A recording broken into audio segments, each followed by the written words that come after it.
참 사람들이 얼마나 세상에 있는 모습들을 보면서 이렇게 감정들을 일으키는가. 어제도 이렇게 말씀을 오늘 이렇게 나눌 말씀을 우리가 보면서 그런 생각을 또 해봤어요. 봄비가 올 때에 오늘 말씀 첫 절을 이렇게 보면서 참으로 하나님께서 이렇게 이른 비와 늦은 비를 허락하셔서 이 땅에 모든 산천초목을 소성케 하는데 이렇게 또 우리에게 봄비를 주시는구나. 만물을 위해서만이 아니라 하나님은 자기 백성들을 위해서도 하나님께서 때를 따라 비를 내려주셔서 우리로 하여금 믿음의 사람들로 살게 하시는구나 라는 생각을 이제 하게 됩니다. 특별히 하나님의 약속의 말씀을 붙들고 살지 못하면서 거역하고 타락해가는 인생들의 모습들을 이렇게 살펴보면서 창세기에서부터 우리에게 주셨던 말씀들을 묵상할 수 있게 되는 거죠. 하나님은 에덴 동산에서 아담과 하와에게 그렇게 말씀하시죠. 내가 이 동산에 있는 모든 나무의 실과를 먹을 수 있지만 이 동산 중앙에 있는 선악과는 먹지 마라. 먹는 날에는 정령 죽으리라.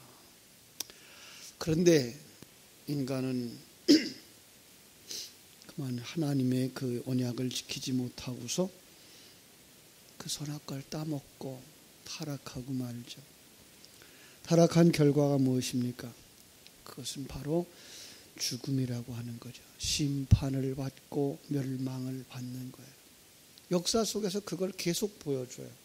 아니 한 번 하나님이 그냥 망하게 하고 끝내버리면 될 텐데 역사는 계속 흘러가고 있고 그 속에서 또 하나님이 또 지키시는 자들이 있더라는 거죠.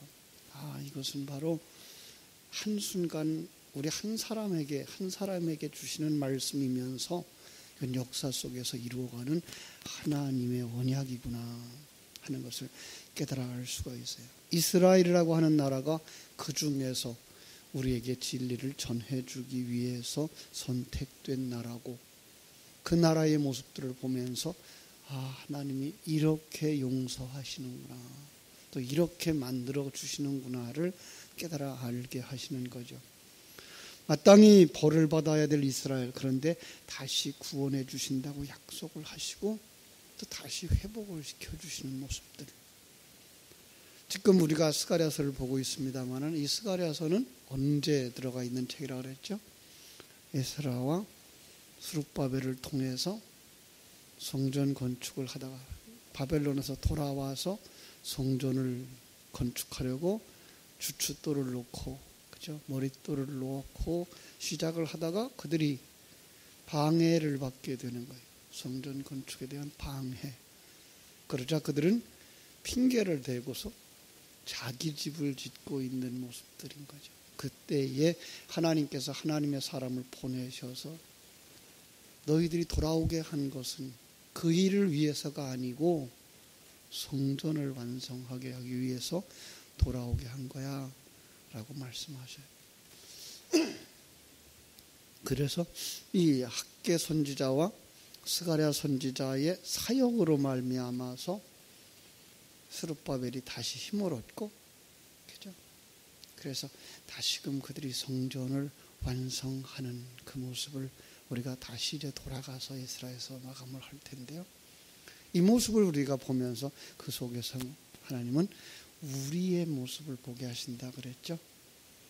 하나님의 생명이 우리 안에 들어왔어요.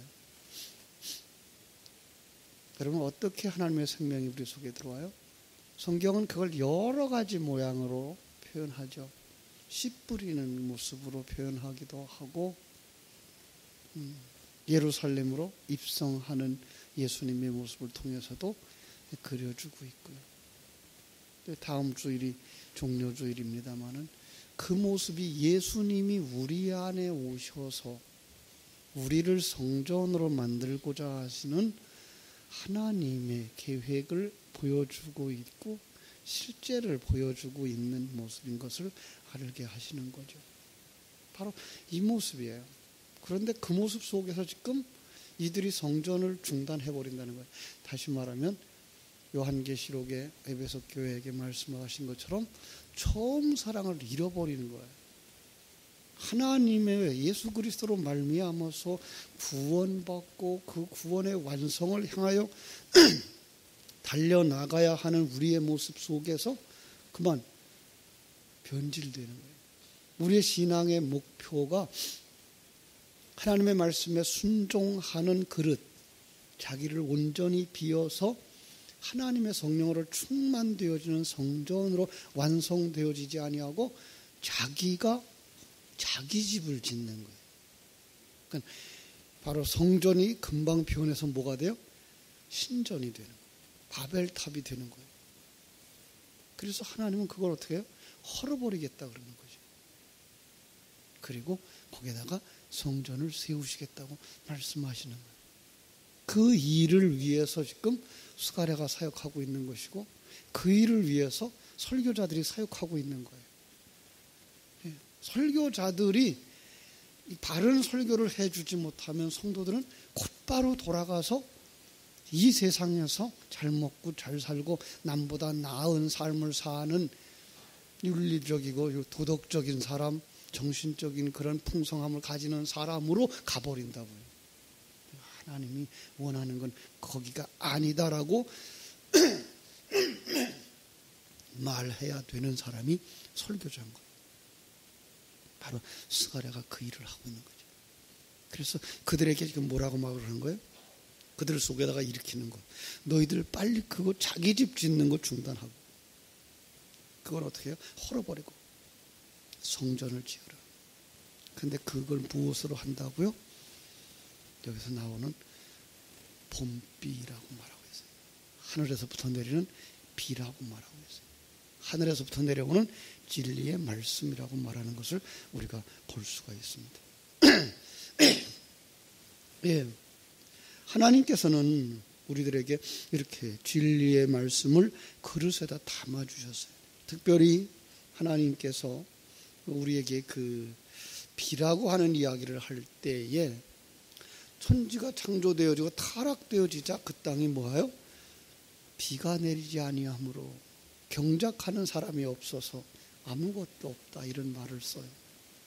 비가 내리지 않는데. 여러분 이 땅에 어떤 사람은 그래서 역사 속에서 비 없는 시대가 있었나 보다라고 생각을 하는 경우들이 있어요. 왜냐하면 하나님은 역사의 흐름 속에서 어느 시대도 우리는 똑같은 환경 속에서 산다는 것을 잊어버리면 안 돼요. 타락한 인생의 모습들, 거기에 생명과 진리의 말씀이 없을 때 그걸 갖다 뭐래요? 가뭄이라고 말하고 비가 내리지 아니한다고 말하는 거예요. 그런데 우린 그걸 그냥 그때는 비가 오지 않았나 보다로만 보는 거죠. 아니에요.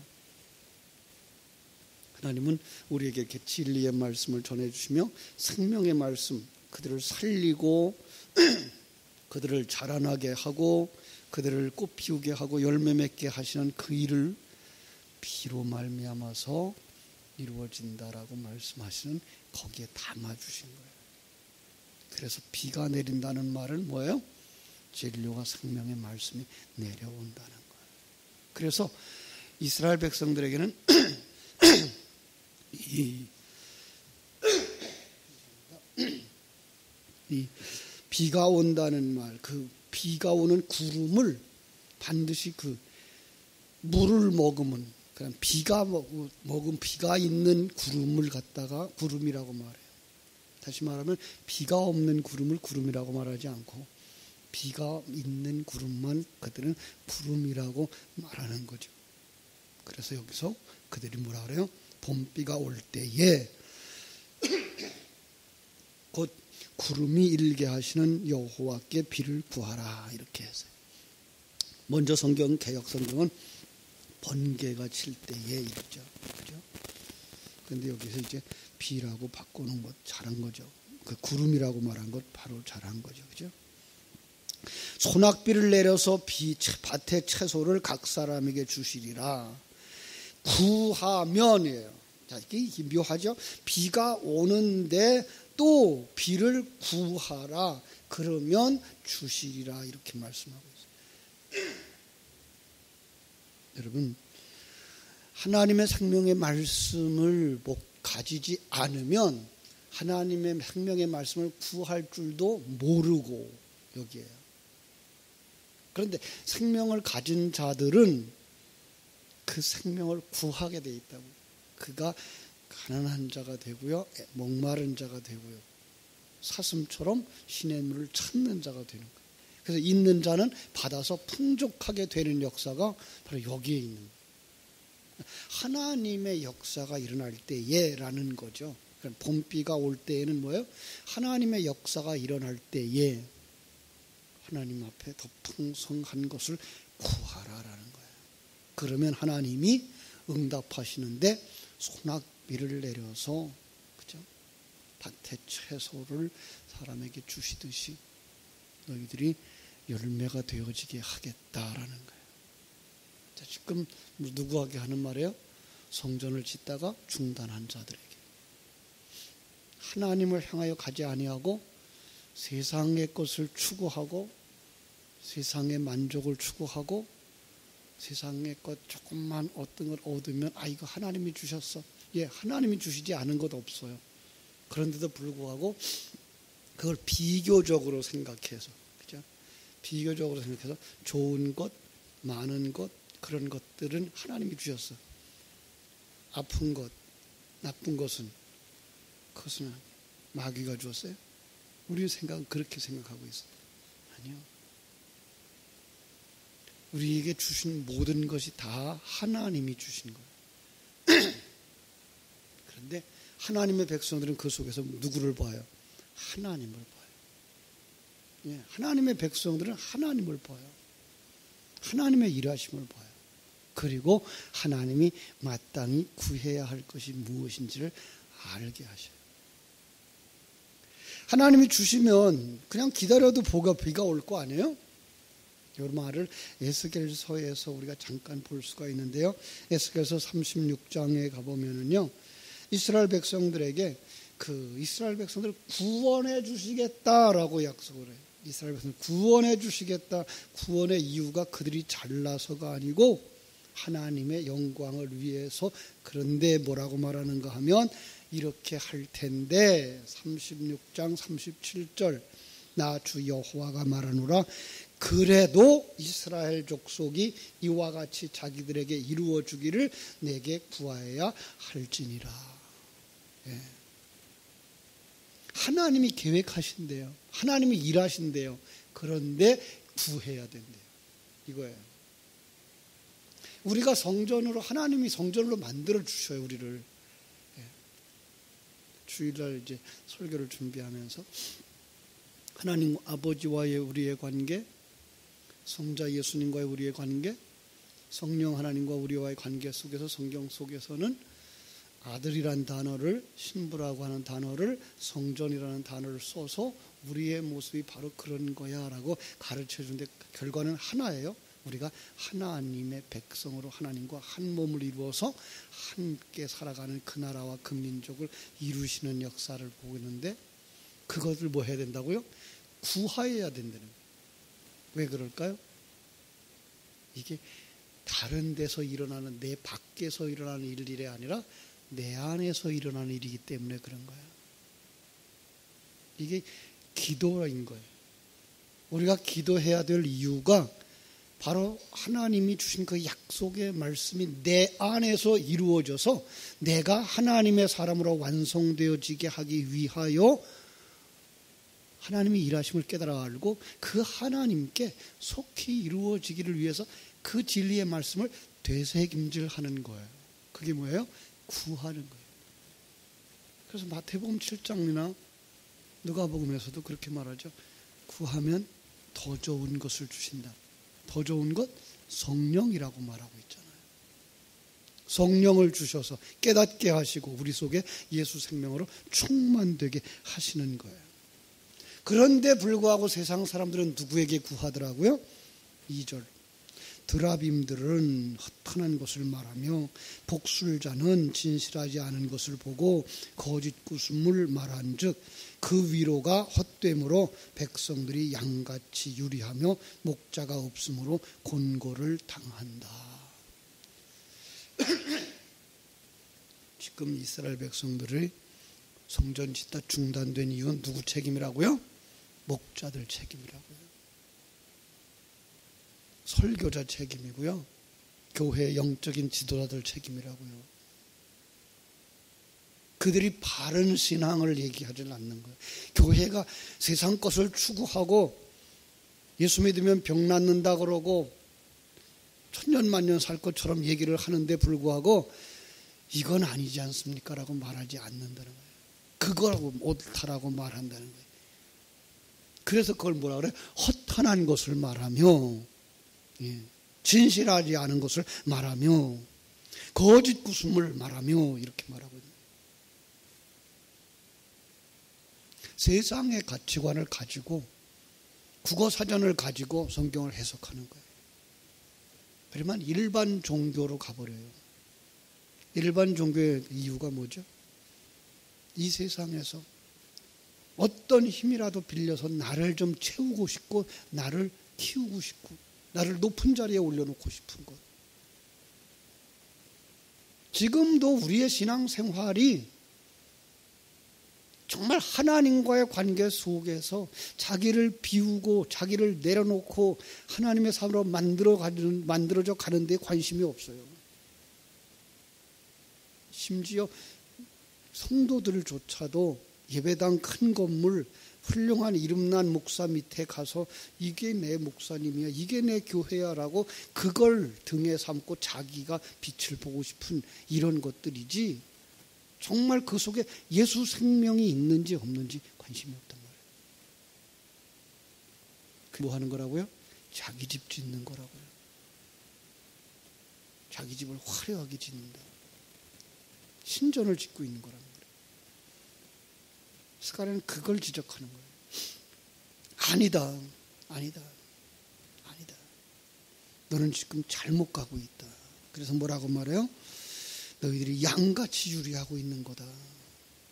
목자 없는 것 같아서 곤고함을 당하는 거다. 그래서 내가 목자에게 노를 바라며 내가 숫염소를 벌하리라. 숫염소는 뭐 하는 거예요? 숫염소의 특징, 염소의 특징은요, 양들이 모여 있는 것을 못 본대요. 양들은요, 또 모여 있기를 좋아한대요. 근데 모이는 걸 좋아해서 몸과 몸을 부딪히고 있으면, 감싸고 있으면 가운데 있는 녀석은 또 뜨거워서 죽는데요. 그때에 양을 키우는 사람들은 양 속에 염소를 두어서 염소들이 그 안에 들어가서 쳐받는다는 거죠. 그럼 흩어지는 거예요. 이게 양치는 법칙이기는 하지만 하나님께서 보시는 건 뭐예요? 모여서 하나 되어지고 한 마음 가지고 하나님의 영광을 드러내야 할 존재들을 흩어버리는, 그 마음을 자기 개인화시켜버리는 그 순염소를 하나님이 저주하신다는 거예요. 하나님의 백성들은 하나여야 돼요. 천국까지 같이 가야 돼요. 우리는 어떤 일이 있어도 함께 만들어져서 천국까지 같이 가야 될 사람들이지 갈라지고 찢어지고 헤쳐져야 되는 건 아닌 거예요. 물론 이것은 교회의 규모에 대한 얘기를 하고 있는 것 아니에요. 교회 안에서 교인들이 갈라지고 있는, 교회가 분리되어지고 있는 그 얘기를 하고 있는 게 아니에요. 우리의 마음이, 교회도 분리가 되어져도 우리는 한 교회, 한 몸이라는 것 가지고 나누어진다면 문제가 되지 않아요. 우리가 잘났고 너희는 못났어. 우리는 옳고 너희는 틀려. 그래서 갈라지는 그것이 아니라는 거죠. 싸움을 하고 있는 것이 아니라는 거죠. 하나님께서 그들을 어떻게 하신다고요? 징계하신다고요. 그죠? 그래서 만군의 여호와가 그 무리 곧 유다 족속을 돌보아 그들을 전쟁의 준마와 같게 하리니. 그래서 어떻게 해요? 모퉁이 돌이 그에게서, 말뚝이 그에게서, 싸우는 활이 그에게서, 권세 잡은 자가 다 일제히 그에게서 나와서 싸울 때에 용사같이 거리에 진흙 중에 원수를 밟을 것이라. 하나님이 사실은요, 원수를 밟아요? 밖에 있는 원수를 밟아요? 아니요, 내 속에 있는 옛사람. 새 성전 지어야 되는데 새 성전 짓지 아니하고 신전을 짓고 있는 이 사람들을, 그렇죠? 그래서 사실은 그 작은 글씨로 써 있는 원수라는 말을 없앴어요. 그런데 거기가 말이 잘 안 통한다고 생각해서 거기다가 원수라는 단어를 써놓은 거죠. 그렇죠? 하나님께서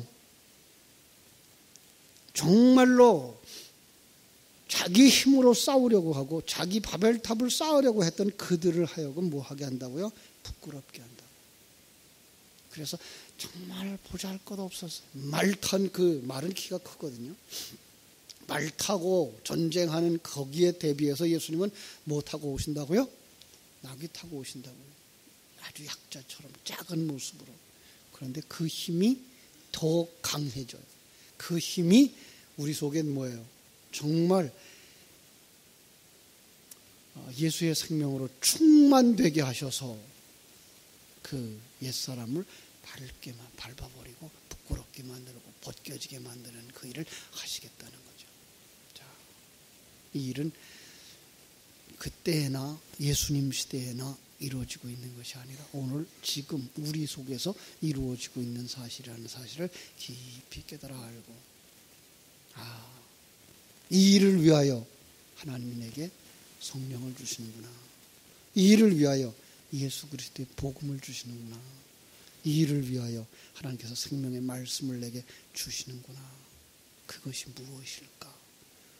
얼른 깨달아지지 않아도 괜찮아요. 조금씩 되새김질하면서